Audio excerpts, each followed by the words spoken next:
무역보험공사에서 환변동보험이라는 거 운영을 해요.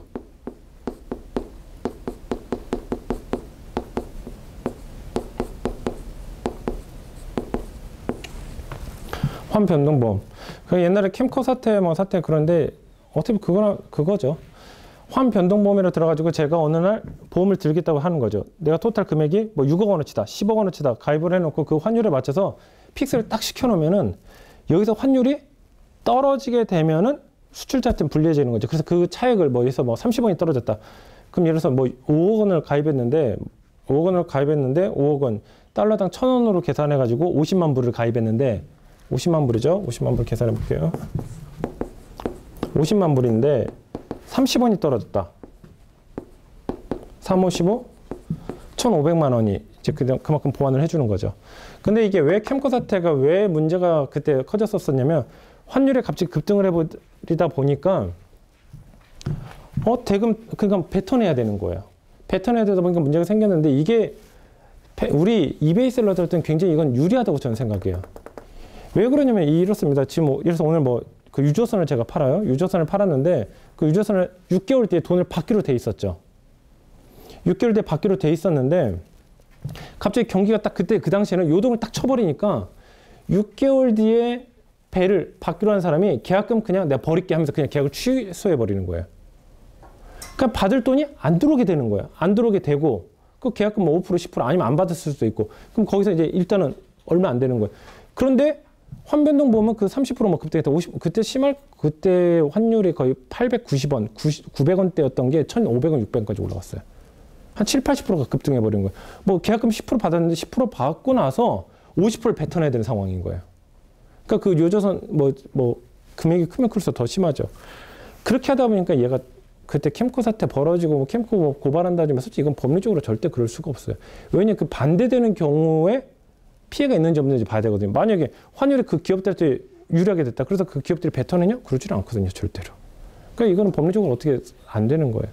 그런데 이제 이 이베이 셀러들이 중요한 게 뭐냐면 이베이 셀러들은 이 캠코 사태나 이런 식과는 다르게 움직입니다. 왜 그러냐면 아까 얘기했죠. 제가 수출자 서비스를 제공하는 수출자고 물건을 받는 수입자가 돈을 줘야 되는 구조예요. 그러니까 그것을 제가 픽스를 어떻게 조정을 못 해요. 6개월 뒤에 계약서가 정확히 7월 31일 날 입금이 된다라고 돼 있는데 7월 25일 날 입금해달라. 아니면 야, 좀 우리 환율 불리하니까 9월 달에 입금 이런 식으로 할 수가 없는 거예요. 그러니까 인출 시점을 한국에 있는 이 기업이 컨트롤을 못 한다는 게 이제 문제가 되는 거죠. 근데 이제 페이팔 같은 경우는 인출 시점을 저희가 마음대로 조정할 수가 있습니다. 마음대로. 우리 밸런스 언제든 인출 마음대로 가능하잖아요. 예를 들어서 판매 대금이 없다? 환율이 굉장히 유리하게 불리하게 흘러가고 있다.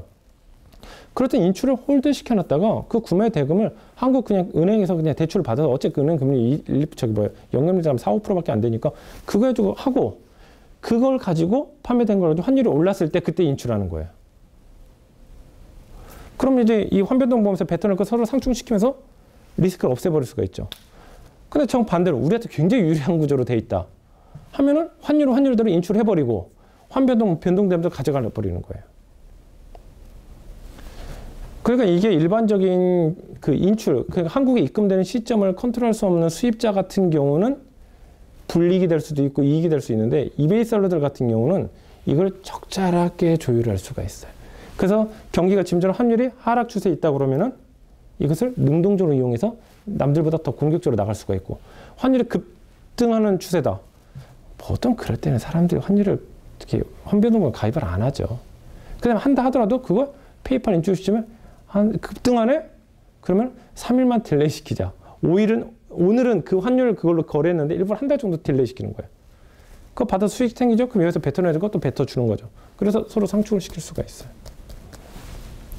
그래서 이 환변동보험이 정말 그 인출을 마음대로 할 수 있는, 좌지우지할 수 있는 정말 한국 셀러들한테는 굉장히 유리한 거죠. 근데 이게 당연히 어떤 공적인 한국무역보험공사 국가기관입니다. 준국가기관이죠. 여기서 하는 것은요, 이런 거예요. 이렇게 환변동보험료로 우리가 지출을 많이 했다, 수익을 많이 거뒀다 얘기할 때 저희가 지출을 많이 했습니다가 이 한국무역보험공사의 실적이에요. 은행이랑 다른 거. 은행은 많이 회수를 했습니다. 이게 실적인데 무역보험공사는 저희가 올해 상반기 때 뭐 850억을 보험료로 지급을 했습니다. 그러면 박수 받는 거예요. 너희가 잘하고 있구나, 기업들 위해서. 그런데 이제 문제는 뭐냐면 그 환율 변동을 예측을 합니다. 거의 예측을 해요. 예측을. 예를 들어서 지금 환율이 갑자기 급락하거나 급등할 것 같다, 뭐 조짐이 있다 그러면 보통 뭐부터 하냐면 환율에 대해서 가장 촉이 빠른 사람들이 누구냐면 저기 뭐야 그 외환 딜러들입니다. 외환 딜러들 상대로 조사가 들어가요. 금감원 같은 데서 미리 사전 조사. 리만 사태 벌어졌을 때 그때도 그랬었어요. 딱 봤는데 갑자기 생뚱맞게 금감원 이제 금융감독위원회죠. 금감원 그런 데서 외환 딜러들 상대로 조사가 들어가는 거예요. 생뚱맞게. 보통 그게 그렇게 터지게 되면 한 몇 개월 뒤에 환율이 급락하거나 급등하거나 둘 중에 하나입니다. 이제 또 그 다음에 신문 기사에 패닉 어떻게 하나, 수출기업들 어떻게 하나, 수입기업들 어떻게 하나, 그런 이제 패닉 기사가 나왔을 때는 그거는 거의 환율에서 정점인 시점이에요. 그럼 그 반대 성향이 이제 나온다는 얘기입니다. 특히 이제 이런 거 여러분들이 뭐 리만 사태라든가 어떤 위기가 왔을 때 이런 거 있죠. 배경화면에 빨갛게 주식시장 빨갛게 나오면서 어떤 사람이 망연자실하면서 또 이렇게 멍 때리고 있는 뭐 그런 게 나오면은 그때가 바닥이에요.